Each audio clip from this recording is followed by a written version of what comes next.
the great America's mayor and our favorite. There he is, the one and only Rudy Giuliani. Rudy, it is great to see you, and I can't think of anybody better than you to talk about this. After that attack on Bondi Beach, the world really was put on notice about ISIS still planning so many different plots. Paris canceled its live New Year's plans, its big concert. Was that the right decision, and what do most cities need to do to prepare? Well, Rita, this is real living history for me. If you go back 25 years, and in New Year's 2000, which would have been the Millennium, right? Starting in about September, I got very serious warnings to cancel the celebration. Various conflicting reports from the federal government.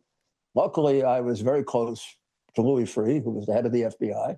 Louis was an assistant U.S. attorney that worked on the Pizza Connection case, you may remember, an FBI agent and a judge, and a close friend. So I had the chance to really confer with him. And of course, I had a great police department. Howard Schaefer was superb. We made a close decision to go ahead. There were people that disagreed with it within my group of trusted advisors. Several places canceled theirs. There was a threat from bin Laden to bomb the New Year's. And he mentioned a few places, Seattle being another one, and several places canceled it. We didn't. And we invested an enormous amount of money. We started our security a month before, for 3 days before the police officers were in the ground, making sure there was nothing there. And when I went up to press the ball, right, for the first time, I had a sense of indecision. I said, oh, my goodness, if I'm wrong, well, dear God, please save me. And I went up and did it and forgot it. But it was a very close decision. Now, I think you can't make the decision for somebody else. If Paris wants to cancel it, I would never overrule them. They know Paris. I did it based on my police department. If the greatest police department in the world couldn't deal with a bunch of horrible Muslim terrorists, then we were in terrible trouble. I mean, we're much stronger, much smarter, much more moral than they are. And, they tried to defeat us on September 11th, and our guys fought back. And within, 2 hours, they're running in the building and saving people. I mean, they were trying to break our spirit that day. We broke theirs by the unity of the country.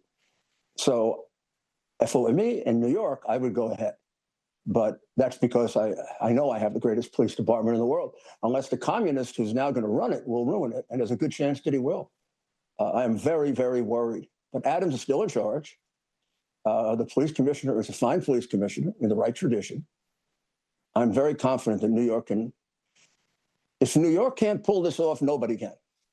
Yeah, great points. By the way, I remember on 2000, Rudy, I was at the White House. I remember because you're right, we were all bracing for what could happen.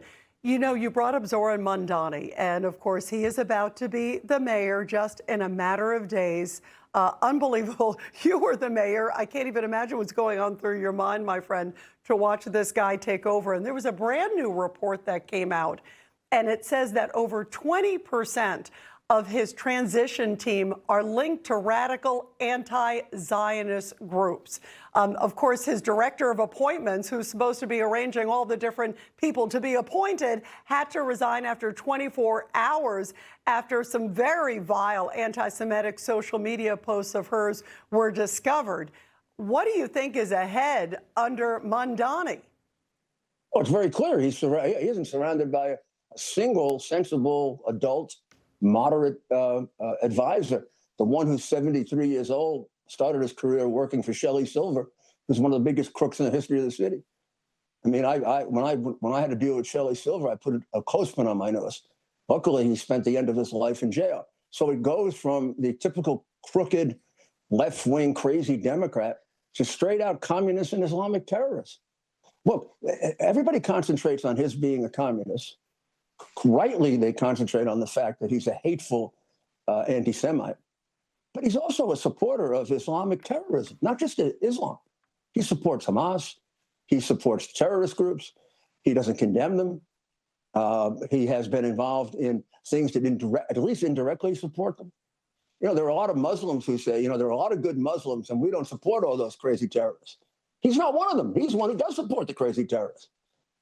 This is ridiculous. If you told me 20 years ago we were going to have a pro-terrorist Jew hater who's a communist, I would say you're out of your mind. New York can't be that stupid. You know, it is amazing. You're right. It is stunning. By the way, Rudy, you also said that you believe that it will be potentially maybe the most dangerous mayor. The other thing is about not wanting to do these sweeps on these homeless camps. I mean, you can't make it up. He's talked about legalizing prostitution. You put those very radical positions. And then also, what is he doing to safety in New York? How dangerous is that going to be? And I'm worried what's going to happen with protests, Rudy.